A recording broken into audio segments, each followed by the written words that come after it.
O viajante percorre por caminhos desconhecidos, vê pessoas desconhecidas e não chega a formar relacionamentos. Está desprotegido porque não conta com esquemas de ajuda mútua. Ele percorre os caminhos por própria conta e risco. Mas quando chega a hora de morrer, ele simplesmente deixa-se cair, solta sua pequena trouxa e entrega sua carcaça à natureza. Isso é tudo. Uma vida foi consumida. A chama tênue se apagou. No fim, tudo retorna ao seu ponto de origem. Ao nada.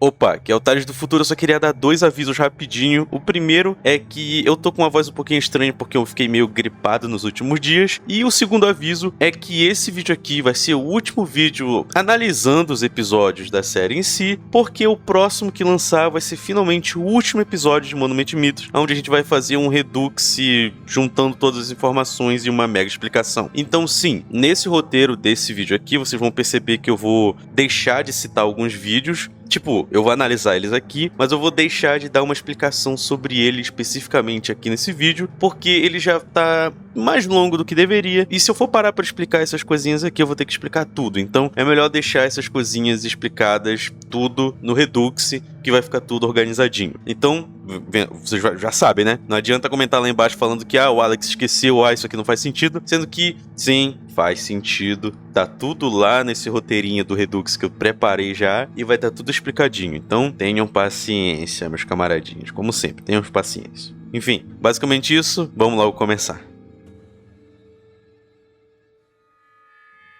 Remember me. For Virginia. For America.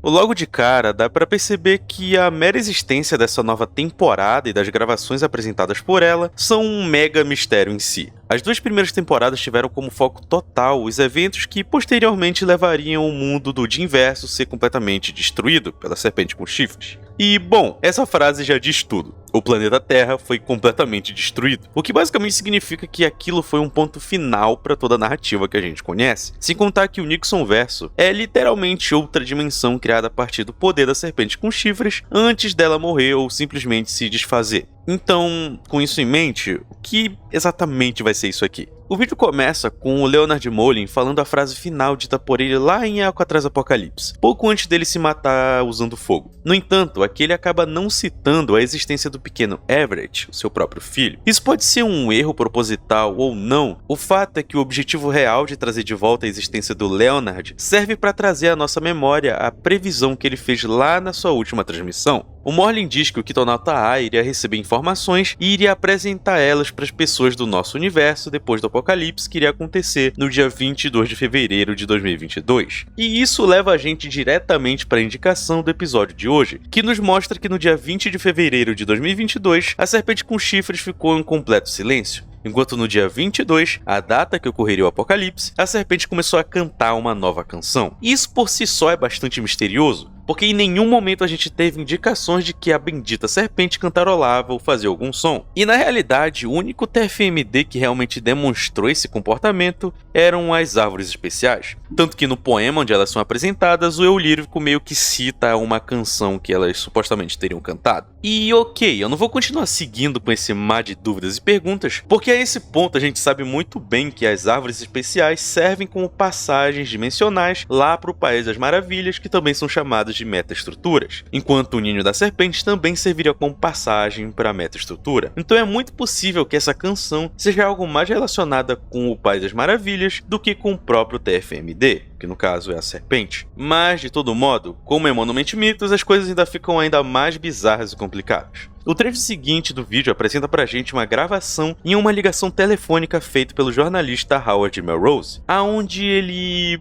diz ter descoberto coisas importantes. Ele teria conseguido acessar os servidores da Maze e tinha em mãos alguns arquivos e informações sobre uma exploração feita dentro da metaestrutura por um quitonauta da empresa, utilizando o equipamento mais adequado para a análise. Foram essas pesquisas que acabaram resultando na explicação de que a metaestrutura na realidade, supostamente, não se trata de um centro de dimensões pré-estabelecidas, como se cada dimensão já estivesse pronta e as árvores lá dentro fossem como portas para cada uma delas. Não. A metaestrutura, de acordo com a explicação do Howard, se trata de um plano dimensional paralelo que cria cópias específicas de uma mesma dimensão, e também de qualquer pessoa ou outro objeto que entre nela, ao menos na teoria, já que isso é só uma explicação usada pelo Howard. Eu sei que muitos de vocês não entenderam nada do que eu quis dizer com isso até o momento, mas não se preocupa, porque é bem importante a gente ter em mente que nós, telespectadores, a gente tem um ponto de vista dos eventos apresentados muito mais amplo do que muitos dos personagens inseridos na história. O Melrose não viu as coisas que a gente viu, então essa descrição dele é muito baseada no que parece mais lógico para ele. Ao invés da metaestrutura ser uma abertura que conecta todas as dimensões, para ele, ela é uma dimensão que cria cópias de tudo que entra nela. Esse é um ponto que confunde muita gente por fazer muitos acreditarem que tudo que a gente sabia sobre a metaestrutura e a relação dela com os eventos que levaram o mundo a acabar estava errado de alguma forma.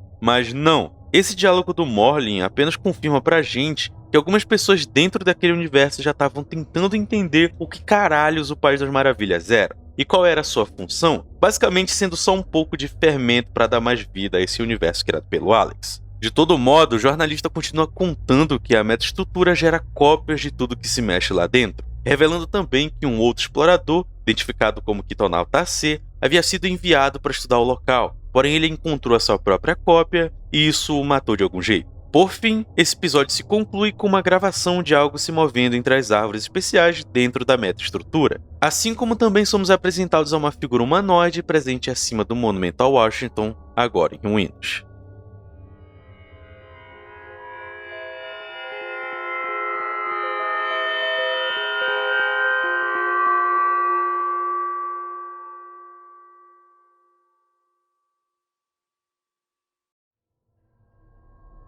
Ok, mitologia dos monumentos. Esse vídeo é bem importante para entender toda a função da terceira temporada, mas, ironicamente, eu não vou explicar ele totalmente aqui nesse vídeo. Eu só vou dar aquela analisada nele como sempre, mas eu vou falar dele com muito mais detalhes no vídeo de Redux. Então, já sabe como é, né? Nada de chorinho nos comentários por causa disso. Enfim, deixa eu logo te contar essa historinha. Há muito tempo atrás existia um universo, mas como tudo no mundo, ele chegou no fim. Por milhares de anos, apenas duas criaturas habitavam as ruínas daquela dimensão vazia e escura, a serpente e a árvore. Os dois viveram muito bem por todo aquele tempo, passaram séculos e milênios apenas conversando entre si, porém, em um certo momento, o assunto acabou e a serpente começou a ficar entediada com todo aquele vazio. Alguma coisa deve ser mais interessante que o nada, ela falou. Então por isso ela tomou a decisão de que iria criar um universo novo. Começou se separando de sua pele para que a árvore não notasse sua falta. Então assim, pôde ir para outro lugar onde colocou diversos ovos. Ovos tão grandes que qualquer um poderia passar sua vida inteira em um deles. Esses ovos seriam a estrutura do mundo.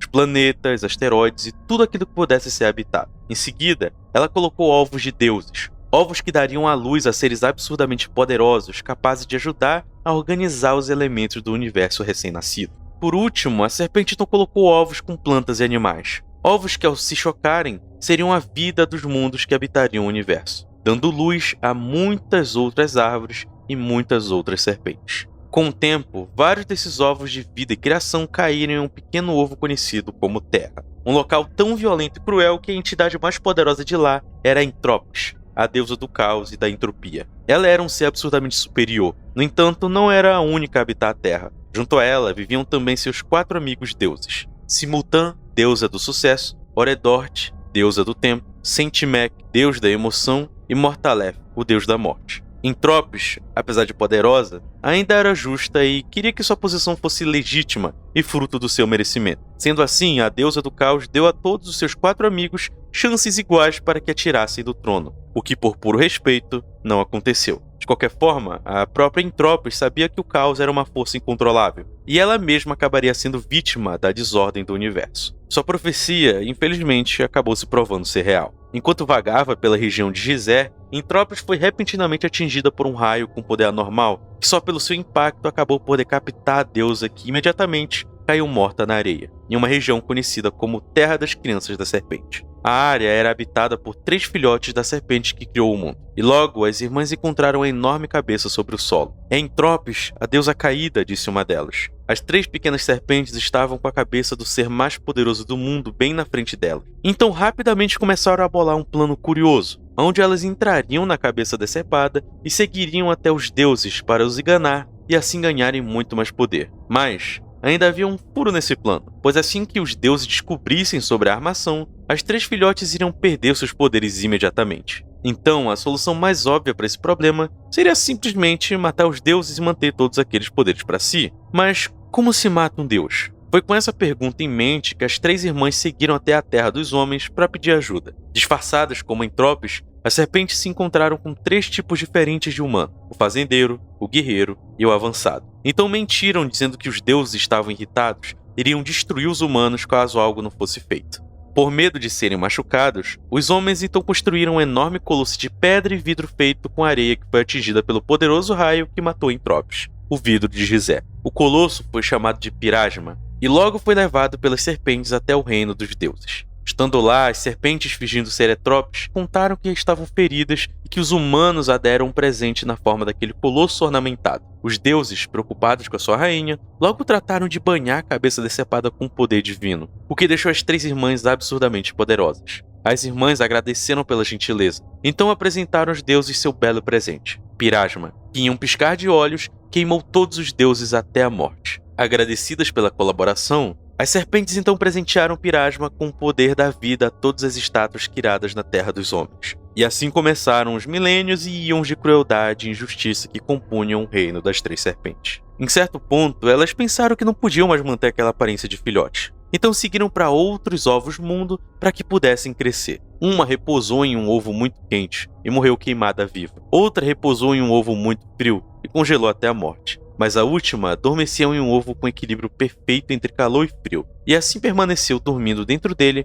por milhares de anos. Existe um fato curioso desse vídeo ter sido criado pelo Museu de História Natural Jin, então é possível que esse conto seja uma canção de criação do mundo de alguma civilização muito antiga. Existem traços levemente egípcios nas representações dos desenhos, e na própria narrativa de que o mundo que a gente vive é quase como um filho de uma entidade superior. Algo que eu explico com mais detalhe lá no 4º episódio da nossa análise. De qualquer forma, existe um equilíbrio perfeito aqui entre o que pode ser só uma metáfora e o que pode ser literal. Tanto que o próprio vidro de Gizé é citado e o fato das estátuas terem sido abençoadas com a vida.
We are sorry.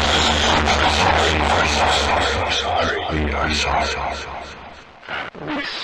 Everyone is free now. We do not feel free. You are another chance. You have had your chance.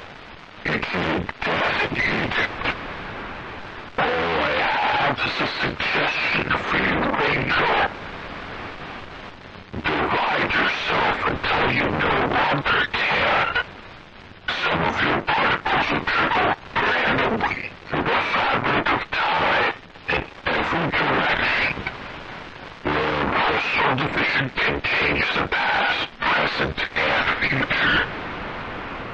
Perhaps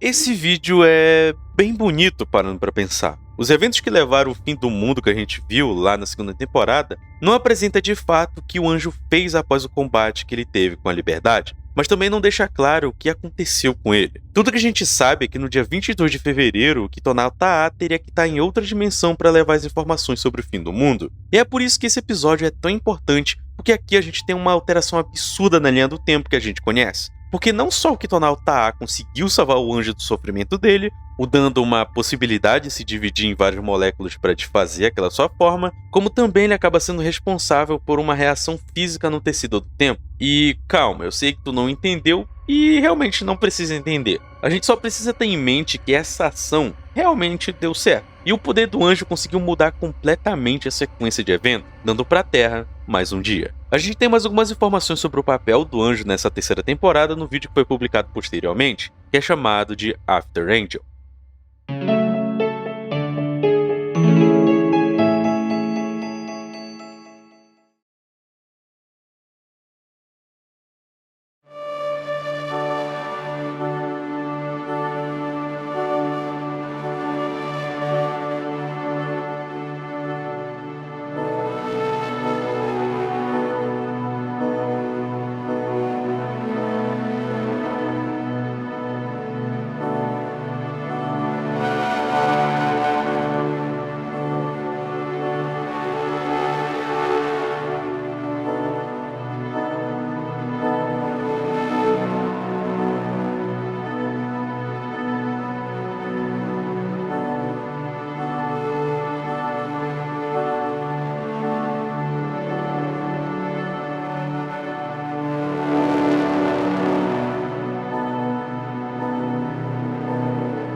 O vídeo em si é bem interessante, mas os bastidores ao redor dele são bem complicados. É uma surpresa que o Alex simplesmente não deletou e descanonizou ele. O começo do vídeo apresenta pra gente uma logo da Dwight Comics, que pra quem assistiu o Nixon Verso sabe que é uma paródia da DC Comics, e também é a forma com que o Nixon encontrou de transformar os eventos que a gente viu no Nixon Verso em apenas uma ficção que não apresentaria perigo real para o mundo. Em outras palavras, os eventos do Nixon Verso aconteceram em outra dimensão, mas como o Nixon de lá era um deus superpoderoso, ele basicamente transformou aquele mundo inteiro em histórias em quadrinhos que são publicadas normalmente no mundo de Monument Mythos. Isso é importante porque After Angel é o primeiro vídeo que conta com a presença de um representante da Dwight Comics nos comentários. E sim, ele é realmente alguém que, com a permissão do Alex, responde algumas perguntas sobre o universo da série. Essa interação foi criada porque o Alex pretendia criar um ARG com enigmas e coisas escondidas em vídeo, tanto que os próprios 30 segundos finais desse vídeo aqui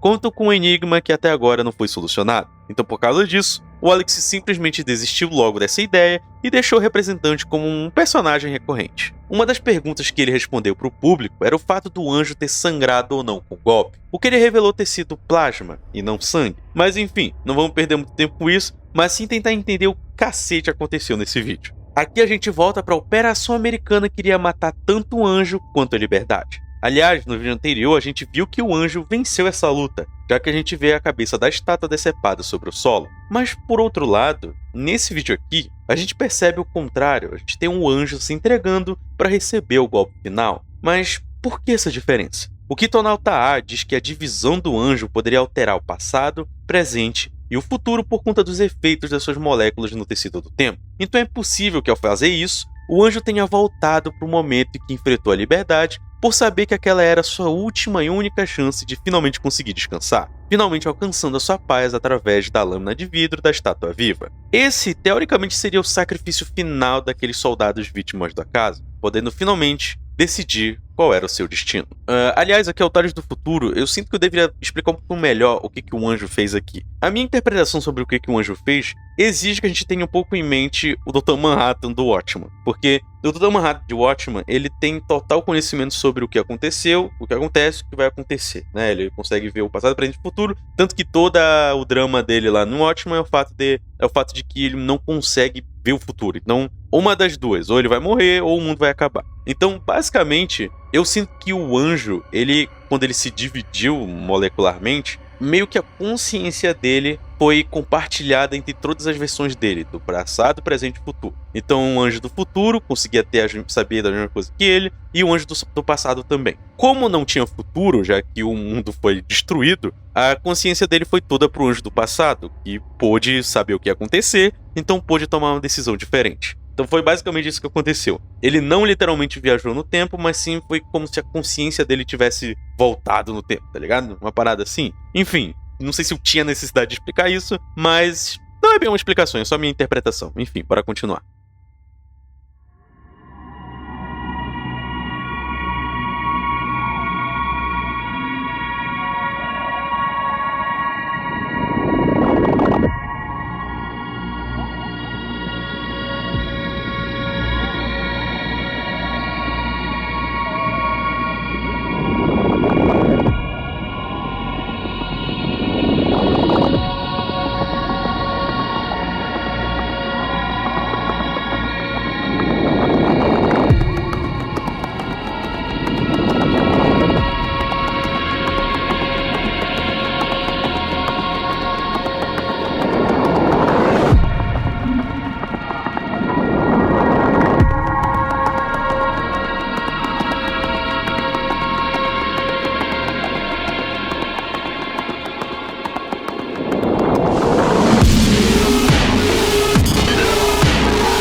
Eita rapaz, que as coisas estão ficando ainda mais estranhas. O vídeo se abre com uma transmissão ao vivo de um pouso em Marte. Surpreendentemente, o nosso tão amado Elon Musk havia sido responsável pelo projeto e teria alcançado seu objetivo em algum momento de 2023. Com isso, é bom a gente se atentar ao fato de que o mundo, tecnicamente, acabou lá na segunda temporada, e o mundo do Nixonverse se transformou apenas em uma ficção com os poderes do Nixon. Sem contar que os eventos demonstrados lá indicavam que o mundo acabou em algum momento dos anos 70. Opa, que Thales do Futuro, só corrigindo aqui, eu quis dizer que o mundo do Jim Verso basicamente acabou em 2022 e o mundo do Nixon Verso acabou durante os anos 70, 60 por aí. É isso que eu quis dizer, não tem nenhuma confusão. Enfim, bora continuar. Essas pequenas observações com certeza servem para confirmar que de fato os eventos que a gente está vendo durante essa temporada acontecem em uma outra dimensão. Basicamente isso. Continuando o episódio, de acordo com as imagens que são apresentadas, é deixado a entender que o nosso querido Elon Musk construiu a mina marciana Musk, a Musk Mars Mine. Ela teria sido construída com o objetivo de encontrar e extrair o que é chamado de vidro marciano. É dessa forma que a gente volta a nossa atenção para uma gravação feita em Marte, onde surpreendentemente a gente tem Canyon Crows, ou coroas, voando pelo céu de Marte, estando acorrentadas uma na outra. Isso aqui é uma indicação de que, muito possivelmente, o Elon usou elas para construir a estrutura da mina, novamente escravizando aquelas criaturas como o Rockefeller também fez durante a Primeira Guerra. A cena seguinte do episódio se foca em apresentar pra gente algumas interações feitas pelos usuários do TWTTR, que é basicamente o Twitter do universo de Monument e Mitos. Aparentemente, o Elon Musk também comprou o programa e agora, aparentemente, era possível escrever os tweets manualmente, o que obviamente permite com que algumas pessoas desenhem uma pica gigantesca na área da escrita e também permitem que pessoas mandem o Elon Musk se fuder de forma mais emocionada. Em meio a isso, a gente tem algumas atualizações feitas pelo próprio Elon, onde ele começa aparecendo bastante animado com aonde ele tinha conseguido chegar. É a partir desse ponto que a gente é apresentado a uma fotografia de uma pirâmide e logo o Elon Musk anuncia que vai explodir uma bomba nuclear no local, o que logo a gente vê acontecer.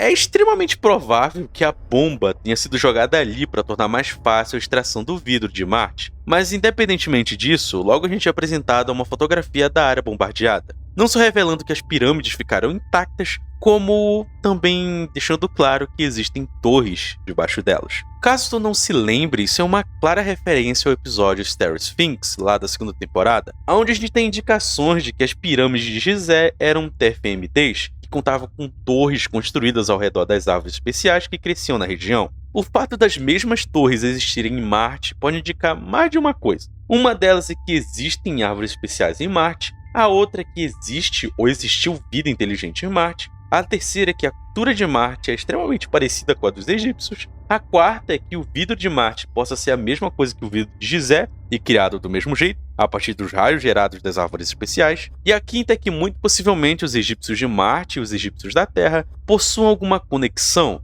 já que não é possível que duas culturas idênticas tenham surgido por mera coincidência. Porém, apesar disso tudo, é bom a gente lembrar que Stereo Sphinx, os eventos lá, as torres, as pirâmides, estão situadas na dimensão do Jin, no Jin Verso. E aqui a gente está em outra dimensão. De modo geral, o episódio se conclui com uma gravação externa de Marte, onde aos poucos fica claro que algo emergiu dela, algo colossal e monstruoso, algo que é chamado de Serpente de Marte. Ela teria se erguido após a potência da explosão atômica e logo serpenteou pelo espaço em direção ao nosso planeta. Só um pequeno detalhe que eu queria apontar aqui é que, apesar de eu ter dito que não ia citar a mitologia dos monumentos aqui, nesse vídeo, é importante lembrar que lá naquela história, eles citam a existência de 3 serpentes que viveram em 3 ovos. Lá em Dinverso, lá no universo normal de Monument Mitos, existia uma das serpentes, que era a serpente com chifres, que existia no planeta Terra. Tanto que as árvores especiais existiam no planeta Terra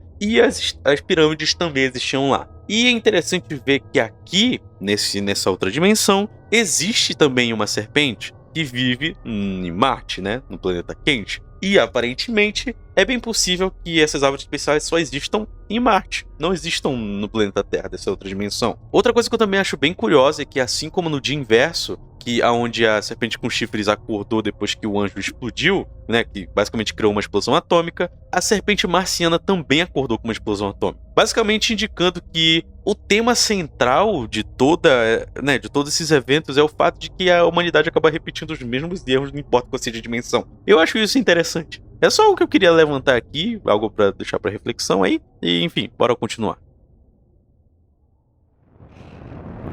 Hello? Hello? You got the wrong number. Oh. Who is this? Howard. Howard Melrose. Hi, Howard. What are you doing? Well, I'm looking out at the bay. Oh, you have a place by the water. You're lucky. It is beautiful. It really is. The view up here is beautiful. What's your name? You can call me Eunice, Howard. You have such a mysterious voice. Really? Oh yeah, so mysterious. Just wraps me up like a dark blanket. I could use a blanket now. Are you in the area? Oh, I'm in the area. I'm on top of the world. Look to the bridge. The Golden Gate is nice. You're going through the bridge.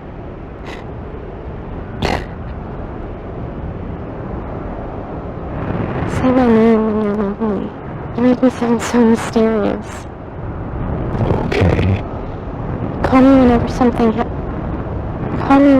exciting happens. I promise I'll listen in Wonderland. Eunice, are you okay? Thanks for talking to me, Howard. Call me later.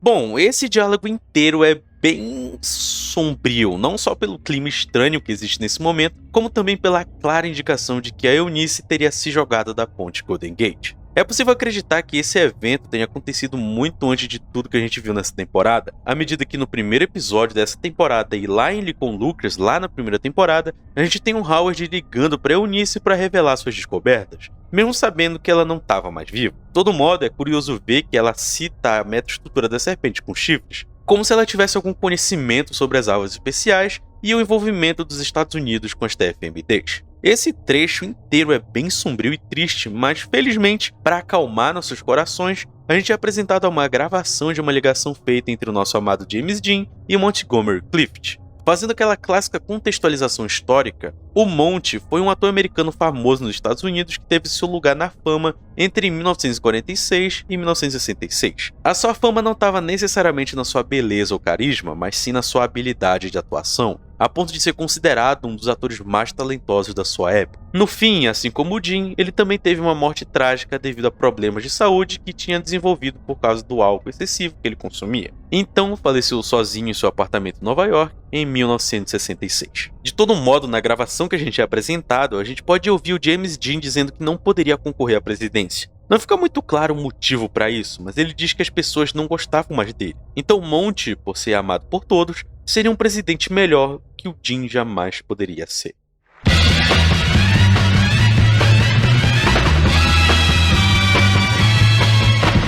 I am Montgomery Clift.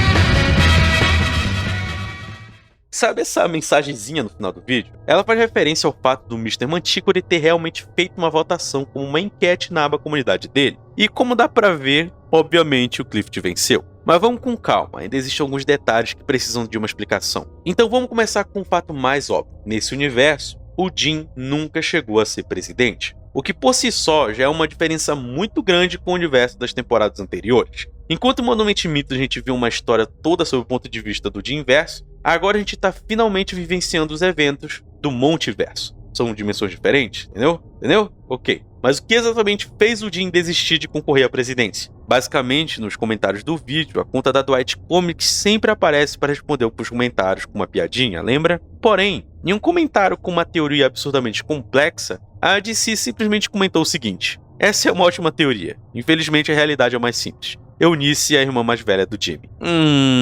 Então a Eunice era diretamente relacionada ao Dean, e foi justamente o luto pelo falecimento dela que fez o nosso querido Jimmy nunca chegar à Casa Branca. Bom, para não dizer que eu baseei a informação anterior só nos comentários de uma conta paralela ao Alex, o vídeo seguinte basicamente confirma o fato do James e a Eunice serem irmãos. O episódio se foca em um comercial produzido pelo FBI indicando que Howard estava sendo procurado pelo Departamento de Investigação sobre a acusação de assassinato. O governo pagaria $1 milhão para qualquer americano que tivesse alguma informação sobre o paradeiro do jornalista. O curioso é que o Howard, na realidade, estava sendo acusado por ter assassinado Eunice Dean apenas com o uso da sua voz. Isso era algo que estava preocupando todos os setores do governo. É claro que isso não é verdade e se trata só de uma narrativa criada pela propaganda para pintar o Howard como se fosse algum tipo de maníaco com superpoderes. Algo que a gente curiosamente viu acontecer durante as eleições do Jimmy Dean, lá no Dean Verso. Lembra? Ele não era um TFMD ou tinha poder, mas a narrativa heróica sobre as coisas que ele fez sempre faziam que o Dean tivesse uma aura quase que sobrenatural, e isso basicamente se repete aqui, só que com o Howard. Howard is dangerous. His voice alone can kill a man. Never answer a call from Howard Melrose. Keep your children far away from that telephone. If you have tips about Melrose's whereabouts, dial 1-800 Dean Deliverance. We want to keep Howard Melrose away from every telephone in America.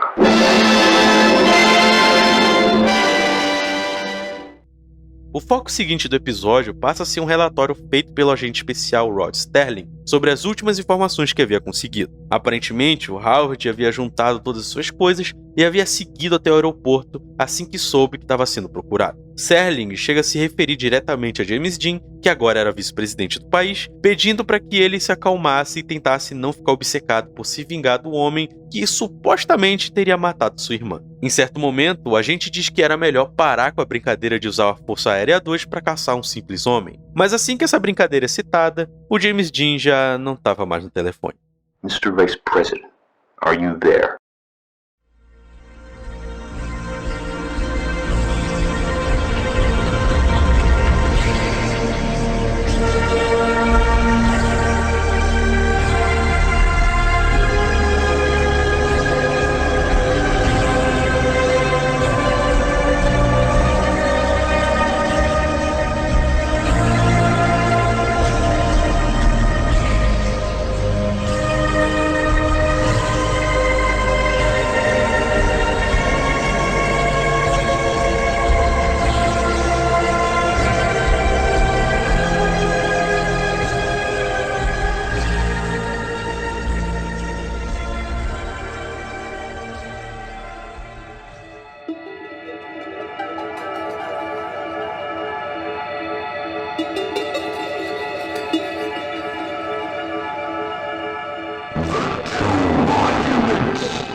Ok, isso foi um pouco bizarro, mas só deixando claro, para quem não entendeu, o James Dean, completamente maluco pela perda da sua irmã, simplesmente roubou o Força Aérea 2, avião usado exclusivamente pelos vice-presidentes, e supostamente se chocou contra a aeronave onde o Howard estava, matando não apenas os dois, como as dezenas de outras pessoas inocentes que estavam no veículo. Agora, a última parte é realmente bem estranha, à medida que o Kitonauta A diz que os dois eram peças primordiais para o funcionamento do universo. E apesar de não deixar muito claro, fica implícito que ele faria alguma coisa para reverter a morte dos dois.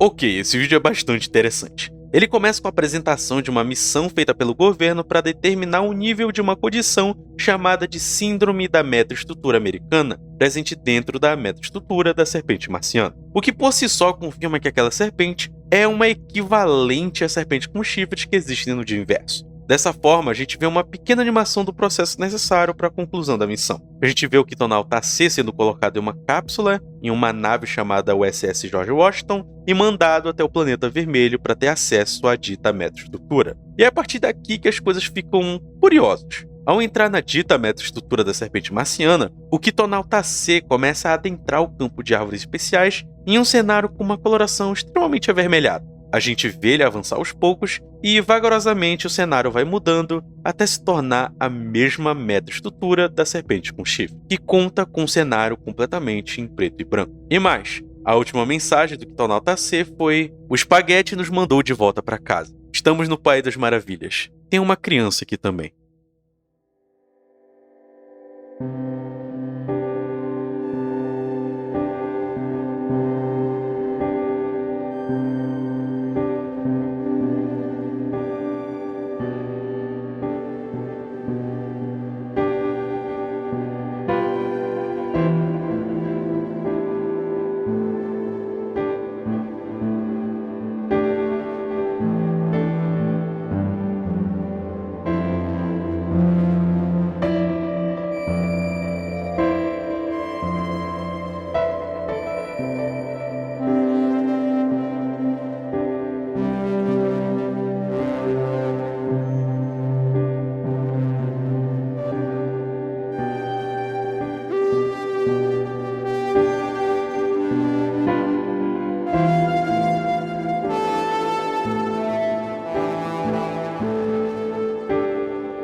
Independente da história ser absurdamente triste, eu tenho quase total certeza de que tu consegue se lembrar qual foi a ligação que se criou com esse vídeo aqui, né? Bom, se tu não entendeu, o Kitonauta C, que foi mandado para essa missão, encontrou o pequeno bebê Everett, filho da Virginia Arnoldson, cuja história a gente viu no vídeo anterior. O bebê não morreu. Na realidade, ele foi apenas enviado para a metaestrutura, onde foi protegido e alimentado por um período até ser transportado para outra dimensão. Essa informação é confirmada a partir das imagens usadas no decorrer do episódio, onde a imagem do bebê é visivelmente acompanhada pelo nome do pequeno Everett. Mas por que trazer ele de volta para a história? Bom, em certo momento do episódio é possível ver um texto informativo sobre a síndrome que estava sendo investigada, onde é descrito que a AWS era caracterizada por distorções extremas na forma física da vítima, uma condição que era comum entre as pessoas expostas à metaestrutura da serpente com chifres, Kitonautas e até mesmo alguns dos desaparecidos de Washington. Sendo assim, o contato que aquele recém-nascido teve com a metaestrutura, obviamente, não iria ficar impune.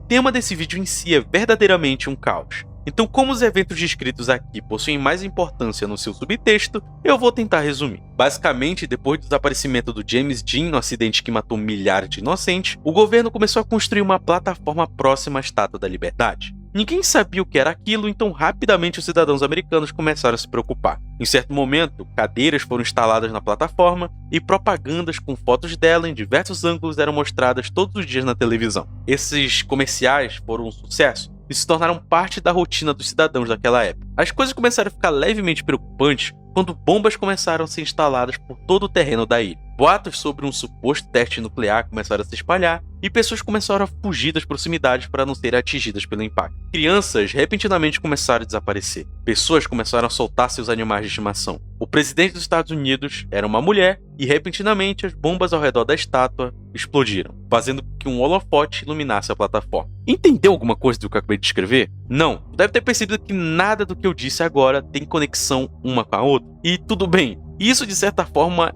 é proposital. Lembra do Jim Devil, o vídeo antes do anterior? Bom, como o próprio Kitonauta disse, tanto Jim quanto Howard não poderiam morrer daquele jeito. Então, muito provavelmente, o que a gente está vendo é a realidade se desfazendo em vários eventos aleatórios e sem conexão, como se o próprio tempo estivesse ficando maluco. Mas calma, é importante lembrar que o fato do Clift ter se tornado presidente e o James Dean seu vice foi algo escolhido pelo próprio público, como se nós realmente existíssemos e o Manticore fosse o Kitonauta. Sim, eu sei que isso foi algo confirmado na temporada passada, mas é interessante saber que o Alex, criador da série, é um personagem dentro da série e realmente possui o poder de alterar a realidade, de alguma forma. Não é à toa que tudo que resta para ele é rir e nos chamar de tolos pelas nossas escolhas.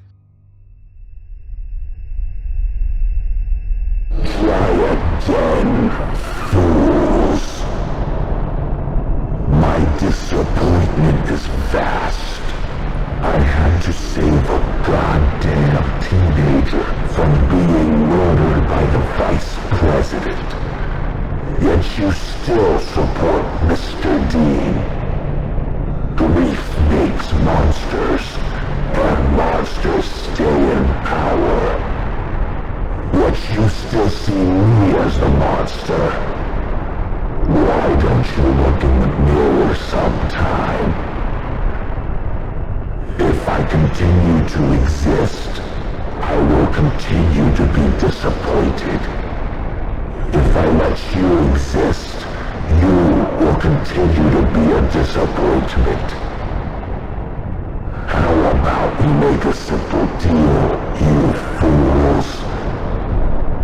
I will leave your universe where I see an act of true kindness. That would take a goddamn miracle.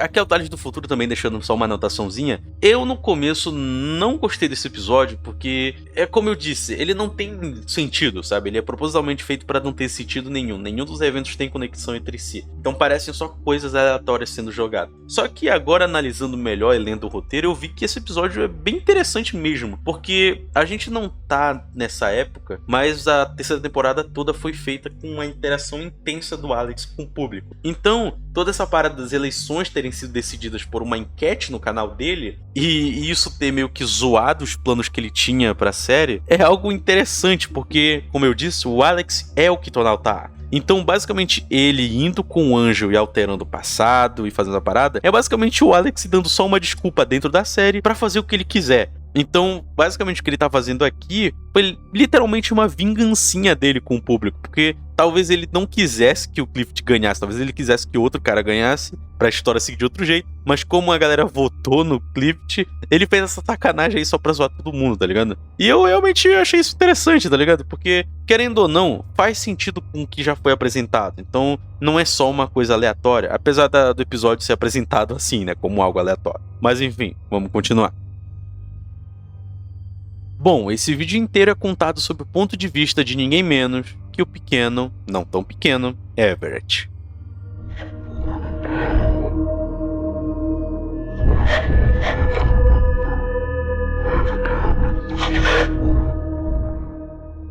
Bom, ele começa contando que a primeira coisa que consegue se lembrar era de vagar por anos naquele campo de árvores especiais junto de cópias de pessoas que, naquele ponto, eram apenas cascas vazias. Foi um longo e torturoso caminho até que, repentinamente, ele pôde escutar uma doce voz cantando à distância. A voz era familiar, assim como a canção. Então, por isso, o homem pensou que a figura poderia se tratar de um sonho. Ela era transparente e não parecia estar presente ali. Porém, era visível que ela queria que o Everett a seguisse. Então, assim ele fez. Ele acompanhou aquela lembrança vaga de alguém que já esteve naquele local, até finalmente chegar no lugar que ela queria o mostrar. A mesma árvore que a tirou de sua casa. A árvore, por sua vez, reagiu à presença daquela figura, então se curvou em um arco perfeito. Os raios que emitiu rapidamente atingiram Everett, que se perdeu no bombardeio de luzes, sons e sentidos, que atingiram seu corpo completamente deformado. Ele não consegue dizer quanto tempo se passou exatamente, mas foi muito tempo até finalmente abrir seus olhos, acordando em uma nova floresta. Não com árvores especiais, mas árvores normais. Árvores gentis com ele.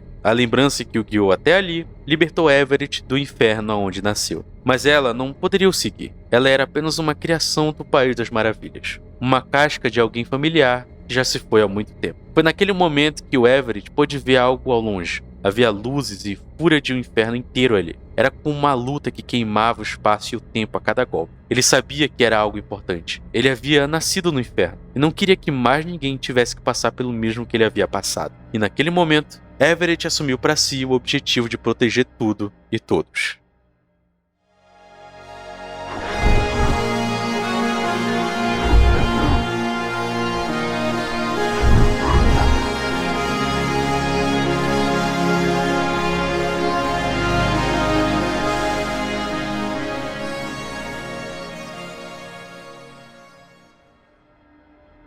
Bom, eu acho que isso é um bom momento para tentar resumir ao máximo o que a gente viu durante essa temporada inteira. Mas é importante dizer que eu não vou me aprofundar excessivamente em fazer uma linha do tempo por enquanto, porque isso é o que eu vou fazer lá no Redux, que vai lançar muito em breve. Então, vamos tentar juntar algumas pecinhas. Vamos começar deixando uma coisa bem clara. Tudo que a gente viu no dia inverso na primeira e segunda temporada foram eventos que iriam resultar na destruição do planeta. Então sim, a história daquela dimensão acabou daquela forma. A questão é que existem dois eventos muito importantes que, caso fossem diferentes, iriam resultar em algo muito diferente. Sendo isso o resultado da luta entre a Liberdade e o Anjo, e principalmente o fato da ADA existir por conta do mandato estranho do James Dean. As informações que o Kitonal Ta'a recebeu do Morlin eram justamente informações para alterar esses dois resultados, o que infelizmente, aparentemente não deu muito certo. É possível que o Kitonal Ta'a quisesse evitar que o Dean se tornasse o presidente e principalmente mantê-lo fora do governo americano,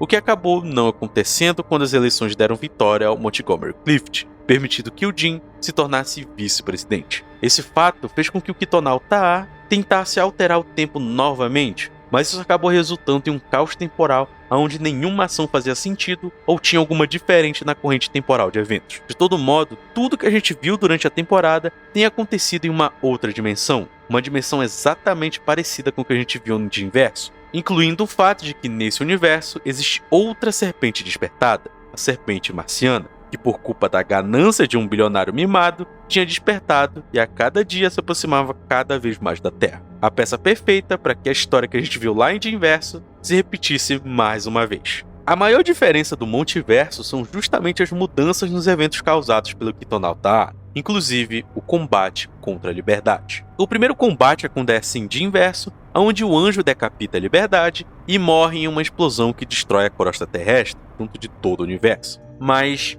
e se algo mudasse isso? Em sua última viagem, o Kitonauta A volta para o exato momento da luta e entra em contato com o anjo, oferecendo para ele mais uma chance para poder ter o seu tão sonhado descanso. Mas para isso ele teria que fazer algo que todo soldado deveria evitar: morrer em combate. O A sugere que ele se dividisse molecularmente para afetar toda a linha do tempo. Dessa forma, com os poderes do anjo e os conhecimentos do A, os dois criaram juntos o multiverso. E é por isso que o A podia resetar o tempo e alterar os eventos que já haviam acontecido. Dessa forma, o A altera o resultado daquela luta uma terceira vez, fazendo com que o anjo se entregasse ao golpe fatal da Liberdade que o decapita de uma só vez. E é justamente nesse momento que, à distância, um jovem humano afetado por uma terrível doença dimensional observa de longe uma movimentação. No céu, o inferno se aproximava para destruir todo aquele lugar. E na Terra, uma luta entre o tempo e a liberdade. Não se preocupe, eu sei que existe muita coisa para explicar ainda, mas vamos com calma, tá bom? Como eu disse, isso vai ser explicado em outro momento,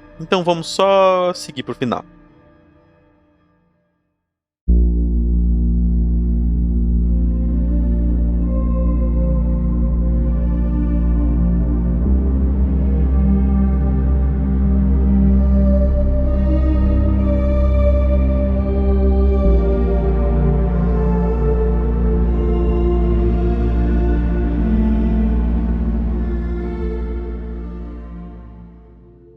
Bom, novamente nós somos apresentados a uma animação feita pelo Departamento de Tecnologia do governo americano, apresentando o que havia acontecido no encontro entre os dois TFMTs. A gente vê o anjo agora transformado em uma Canyon Crown por ter sua cabeça cortada por uma espada feita de Gizaglass, observando sua inimiga mortal na sua frente. A estátua, furiosa, então levanta sua espada para acertar o anjo mais uma vez, porém rapidamente interrompida por ninguém menos do que Everett, se colocando na frente dos golpes e disposto a enfrentar a estátua para proteger um desconhecido. Porém, aquela Canyon Crown contava não só com um, mas 16 outros soldados dispostos a fazer a coisa certa. A espada da estátua é destruída com um só raio, o que a faz ter um ataque de fúria e rasgar a placa de metal que cobria seu rosto de carne viva. Mas Everett não parecia mais interessado em lutar. Por outro lado, decide se comunicar com o anjo. É nesse momento em que a animação revela algo muito interessante. Em um zoom, a gente é apresentado a representação da mente das duas pessoas que compunham a consciência da estátua, seu escultor Thomas e sua adorável filha Nina. Ambos percebem que Everett não queria machucar ninguém, e os dois apenas queriam ir embora. É dessa forma que a gente volta para o ponto de vista externo, e a gente pode assistir Liberdade desistindo de lutar e se oferecendo para se unir aos dois TFMDs em um último esforço para corrigir toda aquela bagunça. Os três TFMDs então assumem uma outra forma, agora algo desconhecido e estranho, mas também poderoso o suficiente para que todos voassem em direção à serpente marciana, permitindo que o anjo finalmente pudesse descansar, permitindo que Thomas e Nina pudessem finalmente parar de ferir inocente, e permitindo que Everett pudesse finalmente se encontrar com seus pais.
Finalmente acabou. Mas, ó, eu tenho muita coisa pra falar dessa temporada, mas eu vou tentar resumir o máximo possível. Eu sei que tem muita gente que não gosta dessa terceira temporada, principalmente porque ela é, de certa forma, desnecessária, porque, basicamente, a história acaba lá na segunda temporada, né? O mundo acabou, e é isso, foda-se, acabou o mundo. Porém, a terceira temporada de Monument Mythos foi mais um meia-culpa do Alex, tá ligado? Porque a gente tem todo aquele contexto de que ele tava todo fudido da cabeça quando tava terminando o Monument Mythos e tava fazendo Nixon Verse e blá blá blá blá. Então, eu sinto que ele fez essa terceira temporada meio que pra não dar pra essa série tão especial pra ele um final tão amargo, sabe? Tão depressivo, sabe? Porque, querendo ou não, todo mundo se fudeu no final da segunda temporada. Não só pelo fato de todo mundo ter morrido, mas pelo fato de ter tudo dado errado. Tipo, tudo se organizou pra tudo dar errado. E agora na terceira temporada é o contrário. Tudo se organizou pra finalmente as coisas se resolverem, mesmo que fosse em uma outra dimensão. Essa outra dimensão, ela é exatamente parecida com o inverso. Não é por acaso, né? É justamente pelo fato de que assim o Alex poderia corrigir o final. Corrigir o final não, né? Mas dar um final satisfatório, porque eu acho bonito como se encaixa tudo, sabe? Como as três maiores vítimas da série se juntam pra finalmente solucionar todo aquele problema. Porque nesse universo não existe serpente na Terra, então não tem perigo da Terra ser explodida de novo. E como eles impediram que a serpente marciana chegasse no planeta Terra, basicamente resolveu o problema. Tudo bem que os humanos ainda vão ser um problema, mas esses maluquinhos aí estão finalmente livres, tá ligado? Eles vão finalmente ter o descanso que eles merecem. Eu achei esse final muito bom. Tanto que ele até fala, né, no final do vídeo, que isso é uma homenagem ao pai dele, né? Porque Monument Mythos é uma série muito importante. Era uma série muito importante pro pai dele, que acabou falecendo. Então, eu sinto que ele fez essa terceira temporada mais como um pagamento de dívida por não ter... Não sei a palavra. Mas ele fez essa terceira temporada basicamente pra dar um final satisfatório e feliz, tá ligado? Eu não sou muito fã de final feliz em séries de terror, mas esse final feliz me convenceu. Eu gostei dele, sabe? Enfim, não quero dar muito minha opinião aqui, porque eu prefiro dar minha opinião completa sobre a série inteira lá no vídeo do Redux, que eu já tô produzindo. Ainda vai demorar um pouquinho pra sair, talvez mais algumas semanas, não sei. Vai demorar um pouquinho, porque é muita coisa. E eu tenho certeza, e eu tô tentando o máximo possível de deixar tudo bem explicadinho pra ninguém ficar meio perdido, né? Então é basicamente isso. Bora passar pros agradecimentos finais. Queria começar agradecendo os nossos queridos Pombo Giga. Muito obrigado, Muni. Muito obrigado, Rose. E muito obrigado, Mucralumes. Muito obrigado por estarem apoiando a gente, serem nossos queridos Pombo Giga. Muito obrigado a todos os outros membros do canal. E desculpa por semana passada não ter tido vídeo, é porque o Sourá tava meio ocupado. E eu decidi tirar a semana pra dar uma descansada e organizar as paradas do Redux, porque senão eu ia ficar maluco. Então, foi por isso que não teve vídeo, mas não se preocupe, porque estão voltando ao normal agora. Aliás, por falar no Sourá, muito obrigado, Sourá, por ter editado esse vídeo maravilhosamente bem, como sempre. Muito obrigado, Roboto, por ser o mestre das artes do canal. Muito obrigado a Anne, por ser a nova revisora do canal, apesar de eu não ter dado esse roteiro pra revisar ela, mas agora vocês sabem. E muito obrigado a você que tá me ouvindo falar sem parar aqui, nem um maluco. Muito obrigado mesmo. Vocês são fera, sério, tô confiando em você. E não se esqueça que a gente tá fazendo live lá naquele sitezinho maluco lá. Não esquece de dar uma olhadinha lá. Não esquece de olhar também lá no Rato de Asa, que é o nosso canal secundário. Não tem muita coisa lá, eu parei de postar coisa lá, mas tô pensando em começar a postar coisinhas das lives lá. Enfim. E também não esquece de seguir o canal do Sourá, que eu não lembro se tem coisinha nova lá, não reparei. Mas mesmo assim, se inscreve lá, porque vai que ele começa a postar coisa maluca lá. Então, dá uma olhadinha lá. Basicamente é isso, eu sou o Thales do Pombo Atômico e a gente se vê na semana que vem.